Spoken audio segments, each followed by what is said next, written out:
look at you or look at the phone? Yep. All right, we are here with Dan Magner, the head women's soccer coach. You guys begin your season here in a few hours. Yes. About a little over 4.5 hours, about something like that, 4 or 5 hours. So first, I guess, before we get into the actual game itself, you guys have been on campus, had a scrimmage, and have had practice. So what are your kind of thoughts so far? Sure. We're very pleased with how the women came in, ready to play mentally and physically.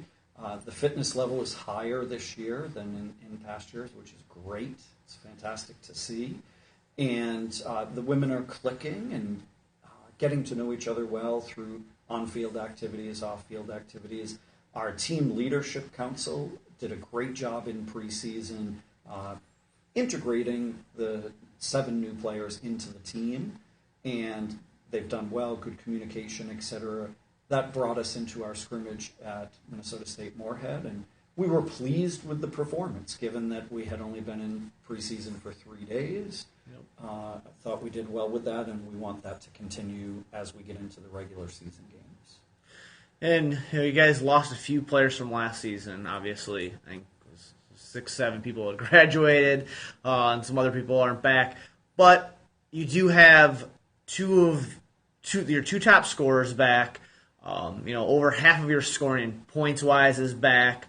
Hopefully, we might have Carly Denler return to form from her freshman season when she was the co-newcomer of the year. So you have that ability up front. So just kind of talk about what it's going to be like going in there with at least 3 people you know of right away that are proven scorers for you.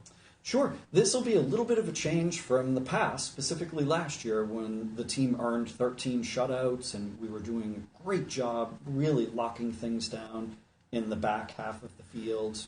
Defensively, we were really stout. This year, the vast majority of players back there will be new. So we will rely on Tori as our goalkeeper to really be directing traffic back there, taking on a leadership role back there. And the 5 players that play in the back as field players, this is going to take some time, really to communicate well, understand each other's strengths and weaknesses, etc. Where last year, the players that were playing back there, some of them had over 60 games worth of experience. Right. So we may have a little bit of a different look this year in that, in the attacking portion of the field, we have seasoned players, proven players, players that are comfortable in that attacking portion, where, defensively this year, we really have to work and focus on that. So this might sound silly, but we may not have 13 shutouts, yep, but we may score quite a few more goals. Right. So just the look and the feel of the team will be a little bit different. Yet I think the qualities of huge work ethic out of the women on the team, very strong communication from the women on the team. You'll see that high energy in the games as well. You talked a little bit about you're going to have to rely on your goalkeeper. I think it's nice the fact that you have an all-region goalkeeper back. Not a lot of teams can say that. And so what is it going to be like for her? You talked about a little bit of difference, but what maybe more specifically are you going to have to rely on her? You talked about communication, but can you expand a little bit maybe on that? Absolutely. Communication is going to be critical in that the last year players had played, as I mentioned, 60-plus games in their position. This year we'll have some students, literally the game today will only be their second opportunity to be playing in that position. Where Tori has experience and, as you say, high-level play, she earned that all-region honor, that we will rely on her to be communicating with people early to try and limit dangerous opportunities occurring. Certainly, last year, we relied on her anywhere between 3 and 5 saves a game. We said, if you can do that, you can help us lock down these shutouts, you can keep us in games. This year, she may be making more of those saves and communicating more.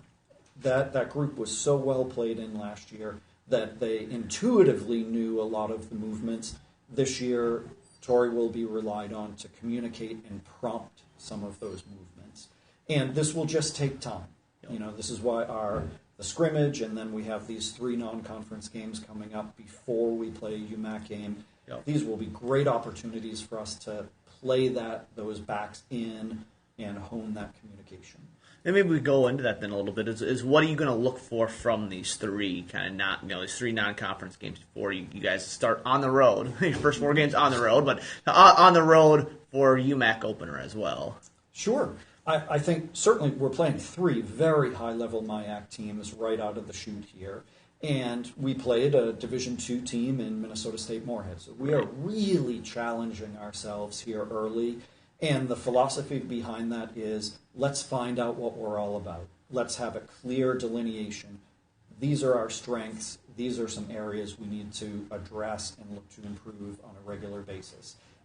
These games will really define that for us. Yep. So we're not measuring this in end result of the games. We are going to look at certain specifics within the game, the work ethic, the communication, the connection rate, the denying the other team opportunities. So some very specific things.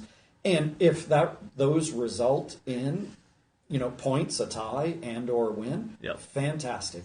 If not, that's okay, because they will prep us to come into that Northwestern game, and we will absolutely know the strengths and weaknesses, and we'd have time to fine-tune everything. Yep. And you talked, you've had the one scrimmage and a few practices, so maybe we go look at the newcomers. You got quite a few of them. You talked about them. They're going to probably have to make an impact right away. So maybe for the fans, a couple of people that we might show up on the stat sheet right away in these first couple games. Sure. We're a team. We're a collective team. Yep. So we don't talk too much about individuals, but in this case, I think a young lady from Japan who has joined us, Yu Ito, I think will have an impact. Even in the Women's World Cup, 2 World Cups in a row, the U.S. have met Japan in the championship game, and somewhat contrasting styles. She's super technical, really has a very high soccer IQ, but she's going to have to adjust to the pace of the game and the physicality of the game. So I think you'll see her out on the field, and I think she'll be having an impact.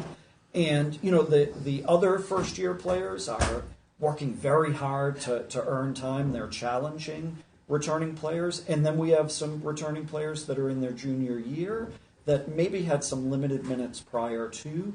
This is their moment to shine. They've put in the time, they've put in the effort, they've put in the energy. This is their opportunity to shine and put all of that work out onto the field.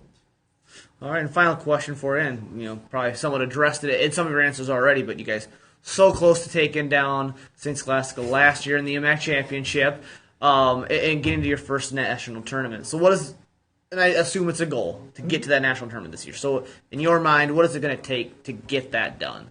I think for us this year, solidifying the back line and playing those players in, looking to rise up to that same level we had last year as far as keeping games very tight.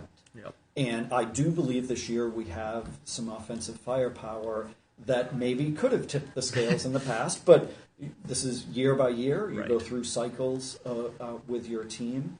So this year, I think it will be, knock wood, we get into the UMAC tournament, and once we get there, have that back line played in, have everybody on the same page from a communication perspective, and tip the scales in our favor because we have been close. All right. Well, thank you very much for joining us, and good luck this afternoon. Thank you.